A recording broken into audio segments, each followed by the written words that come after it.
God is good all the time. Sa manamalandong ako sa atong mga pagbasa karon, nakakita ko og kaning gi-upload sa TikTok ba kining bana nga naghilak o naglupasay dito sa yuta, nangibot atong sagbot og mingon nganong giihaw man nimo ning manok. Pwede yung guulan niya ba? Unya yang gidola manok, dila no taga sa baring tahod unta. Pero di sa kayaw-yaw sa iyang asawa, gihilak na lang niya nganong imo man giihaw itari manong tanin nako. No? Di ali nakita mo ana. Well anyway, to put also some one ba reaction sa wife mingon siya, hilom dia, mas mahal pa nimo na imong manok nga igtatari kay nako ug sa atong mga anak. Mabuntag mo na yung unang hupo-hapon. Unya, bisag walay sudan ang pamilya, unahon yung pangita og tambal og bitamina ng manok. Hala ato naglataan og higo pa na lang na sa bawana. Well anyway, so yun na usahay no. Og lain-lain pa nga mga panghitabo, din dunay problema ang moabot kay mas gipalabi pa ang uban kaysa iyahang responsibilidad mibe sa pamilya o sa katilingban. No? Hulagway ra to siya. No? Nganong gubot ang atong kalibutan. No? Kay wala na'y pagtinguha sa pag-alagad o ang gitinguha ang kaugalingon na lamang kalipay o interest. Diya po'y managsuon, nag-away, tingali nagabati na mo ning istorya. Magulang og manghod. Sa diyang namatay ng ilang ginikanan, ilang gibahin ang kabilin nga yuta. O maayong pagkabahin ang luna nga nabilin sa ilang ginikanan. Apan, wala pa nila mabuti nga utlanan. No? Usahay, kung ang magulang magdaro, ang iyang gidaro mulapas dito sa yuta sa manghod nga kabahinan. Sumasuko itong manghod, ikaw ha, inaanak kay kinibang yuta sa grado ni siya, usahay patuluan binigdugo, ug maoy hinungdan kanunay sa panag-away bisan sa mga managsuon. No? Sakmat niya siya, ikaw ba? Abi kay manghod ra ko nimo, imo jud kung dagdaogon. No, pila man nakatudling imong daro dire. Ako maning bahin. Tsara sayo pero akong magdadaro anak kay gaalayon magud to. Di ko di mo basta. Sayang pagdumot usa ka adlaw niya na gibuhian pos manghod dag iyang karabaw na nabsab dito maisan sa iyang magulang. Suko pubugulan. Hantod ang ilang panaglalis misalaob yung dakong kasuko o pagdumot. Mao nga ang magulang ni pakahilom siya, wala niya tubaga ang manghod. Apan sa pagdumot sa manghod, nakahuna-una siya, iyang gikanalan ang ilang yuta, ingon og utlanan. Lalom yun nga kanal. Kung iya pag yung gipaagyan og baha, tubig ba, paingon dito suba. Pagkatanaw inis magulang, nahiubos siya. Unsa maning manghura, makigbulag magyod, yuta ra. Og sa iyang kahiubos, may bati sa kasuko, no? Nangita sa panday. Og ang panday, ang giingnan, dili ko gusto makita anang naong sa akong igsuon, nga naspikas yuta.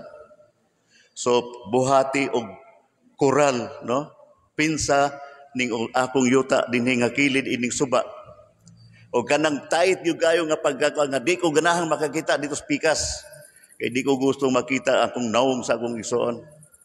Naay daghang materyales dito sa likod sa balay, ikaw na'y bahala kay mulakaw ko. Naay lansang o unsa may kulang, pangayo lang sa akong asawa.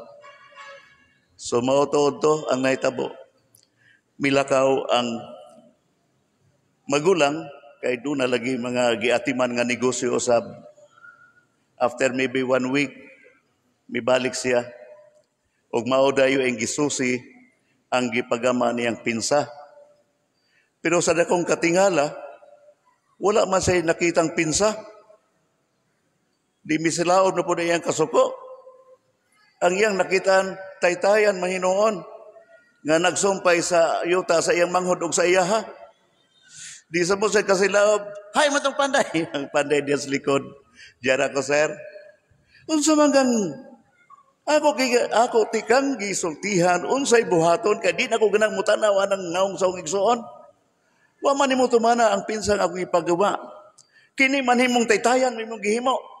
No? Unya sadyang milingi sa karong kasab-an tong panday arong kay gahimog taytayan.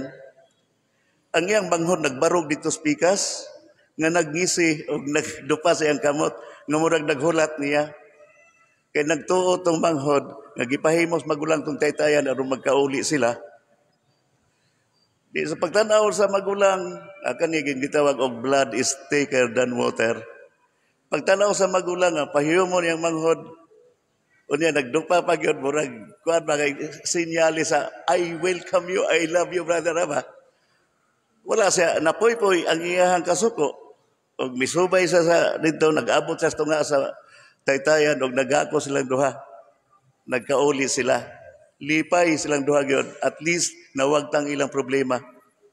Unya milingi sila sa panday. Isa dong maayo di ay nimong gihimo nga taytayan. Magselebrar ta og stay with us. Apil ka sa selebrasyon.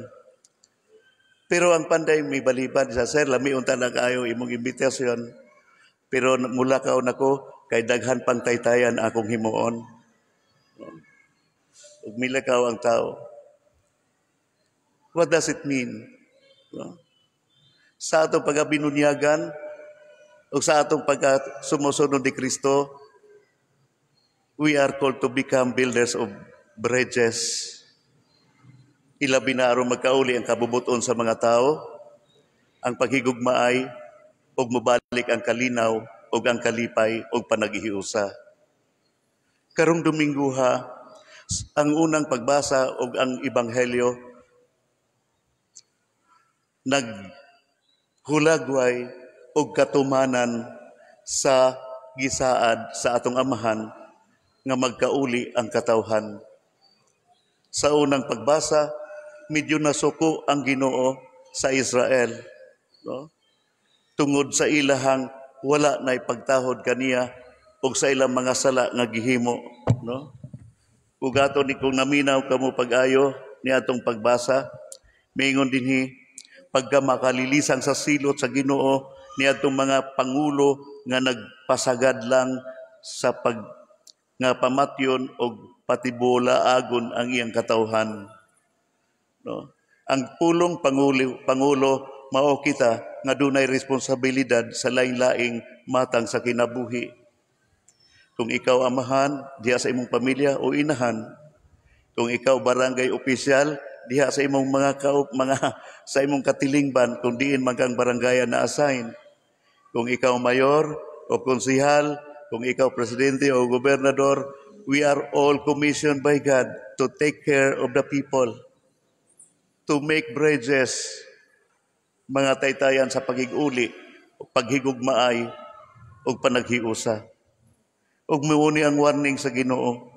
Mao kini ang giingon sa Ginoo, ang Dios sa Israel, sa mga pangulo nga angay untang mag-atiman sa iyang katawhan, pero gipatibulaag o giabog ninyo ang akong katawhan.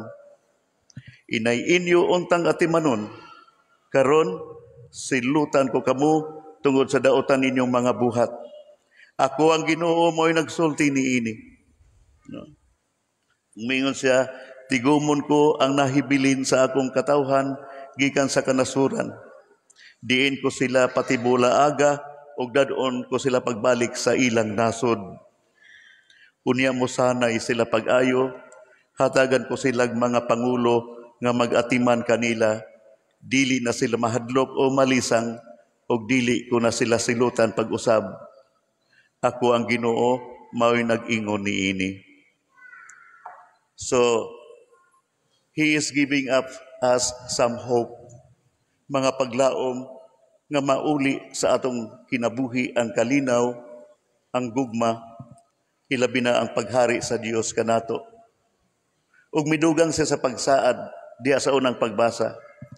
Nagingon ang Ginoo, taliabot ang panahon nga magpili akong matuod nga kaliwat ni David aron mahimong hari ang maong hari magmando sa tanang sa tumang kaalamanon, kamaalamon, ug ipatunhay niya ang justisya ug katarong sa tibuok nasod.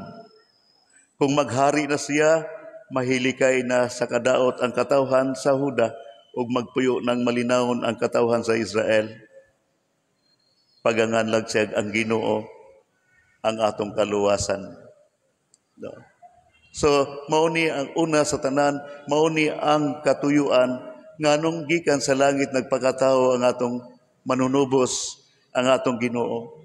Miagi sa sasabakan sa atong inahan nga Birhen Maria, o giila siya sa katawhan sa mga mituo o wala mutuo kaniya, apan miila nga siya ang Mesiyas, ang anak sa Dios, mga maoy katumanan sa gisaan ni Kristo sa atong amahan sa panahon ni Propeta Jeremias. Apan ang problema, kita bang mga tao nga gustong mahiusa sa gugma? Kita bang mga tao nga gustong makabalik sa atong amahan, maningkamot ba usab sa paghimo og mga lakang aron dawaton si Kristo, puy-an ang iyang gitudlo aron mahimo kitang usa lamang kapanon sa usa ka maayong magbalantay. So mao ni karon the challenge is on us na nato karon ang hagit sa Ginoo. Og tungod sa atong bunyag na dawat kining maong hagit og atong responsibilidad ang pagdala ni Kristo ngadto sa atong isig katao. Dili lang ang simbahan, maigsoon. Dili lang ang mga lay ministers o mga katikista.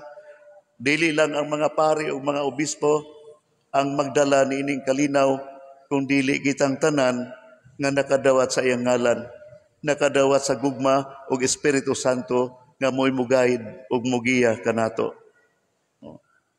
Sa atong ebanghelyo nahitabo ning tanan. Kung atong hinumduman ni atong Domingong Milabay, ang Ginoo nagsangyaw sa mayong balita sa mga lungsod o mga dapit nga iyang giadtuan. Ug dayong gitapok niya ang napulog duha ka apostoles. Apil na si San Andres nga atong patron, apil na si Santiago Apostol nga hapit na magpista karon, no, gabi dito ko nagmisa.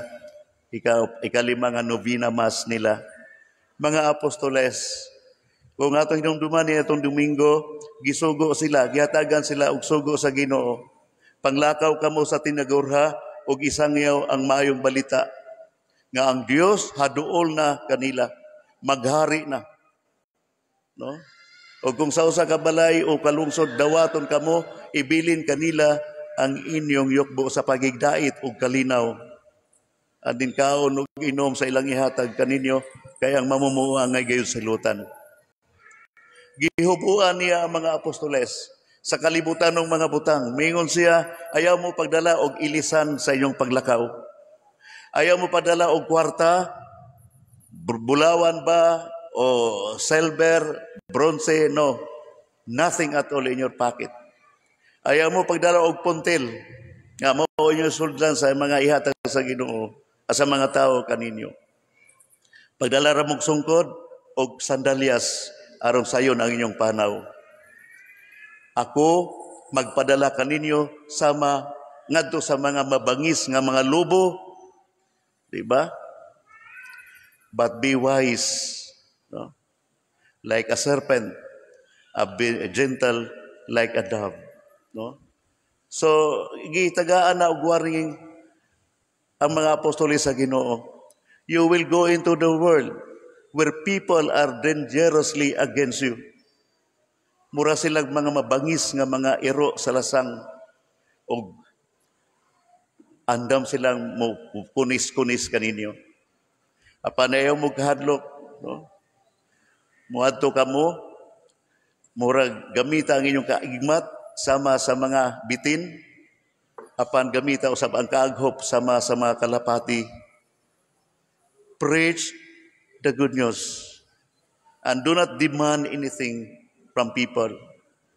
Ayuha ang mga masakiton, hinginli ang mga giyawaan sa mga daotang espiritu, banhawa ang mga patay, o gisangyaw nga ang paghari sa Dios miabot na. And so with this, atong mainumduman ng lakaw ang mga apostoles. Hubo sa tanan, apan kargado sa espirituhanong grasya nga ilang iapod sa mga tao. O karon atong nadungog, they were so happy because of the successful mission that they had done to people. Daghan ang mga giyawaan nga karon naayo na, daghan mga masakiton nga karon baskog na, daghan ang mga lain-laing mga problema nga nasolbad, og bisan gani ang mga patay na banhaw. No? And so people became so interested. Kaya atong tanawon mga igsoon, ang mga apostoles wala magbaligya silang kaugalingon o wala nila ang kuna, ang gahom sa paghingilin sa mga daotang espiritu. Wala nila ang kuna nga ila ragayod ang gahom sa pag-ayo sa mga masakiton. Wala nila ang kuna nga gingharian ilaha nga ilang dala. Ang tanan nilang gihimo og nagpunting sila kanunay kang Hesus nga mao'y nagsugo. They were so faithful and very obedient and authentic with their service for the Lord. No? Mao nga ang mga tao na attract kayo. Maybe some or most of these people have been seen pa sa naong sa Ginoo. And they become so interested. Let us look at that man. Pangitaon nato siya. Mukuyog ta ani mga apostoles nga nagsugo, nga iyang gisugo. So mauni ang nahitabo mga igsoon. Wala na gani sila panahon sa pagpangaon, kay daghan kayong mga tao ang nangabot og mulakaw. Ang uban mangabot kay mangayo pagyud og grasya sa kaayuhan og kasolbaran sa mga problema. Ang uban igurang mitanaw, mo day na siya og milakaw. So dili ni tanan mituod jud. Ang uban ato mga marites ra og maridol. Now every Sunday God is also calling us to Himself. Pareha ini nahitabo nato ron. Kaya niya pa man ang Ginoo. Sa ako nagikaingon kaninyo, ang mga pulong nga atong madungog, pulong sa Dios nga nagtawag kanato aron mahiusa kaniya. Apan sa atong pagpaminaw o sa atong tinguha ang mga mahiusa kita kaniya, pinaagi sa bunyag ato pong gidawat ang mandate, ang challenge. Bring other people, bring your brothers and sisters to me, no? Or bring people to come together when they are not in unity. No? Be bridges builders. Pinaagi sa gugma, pinaagi sa pagpuyo, nga matidudanon sa pulong sa Dios. Mga igsoon, diha bitay usa ka pagkumpisal ko usa ka baryo, mga grade 6 kay hapit na to, no, baccalaureate mass. Pagkahuman sa confession, snacks, may mga bata nga midool, amen, kay mulakaw na. Ingoy mi, day, pag-ampo mo kanunay ha, simba sab. O padre, sa inyong balay, nag-orasyon ba mo? Nag-rosaryo ba mo? Kuan, Father, katong buhi pas lola. Katong mga lola, may pugihan kayo mo aghat na mo orasyon o pag-ampo sa rosaryo. O dili mo sabat ko si dayon. So, maugya po ito bagsausa. Katong mga lola, Father, maugya ito'y kanunay. Hay maday mo mama o papa. Si mama, kanuray na as computer. O say, tapot ng mata sa iyahang cellphone. Dahil nga gubang mama, nagtong itra. Loya, no? Nga nung wala man ipadayon sa mga mama o papa, ang pag-agak sa mga bata aron moduol sa Ginoo. No? Mao tay mga problema nato ganiya sa introduction sa akong sermon. Nga nung giihaw maning akong manok, makita niya, piting sukuhag niya.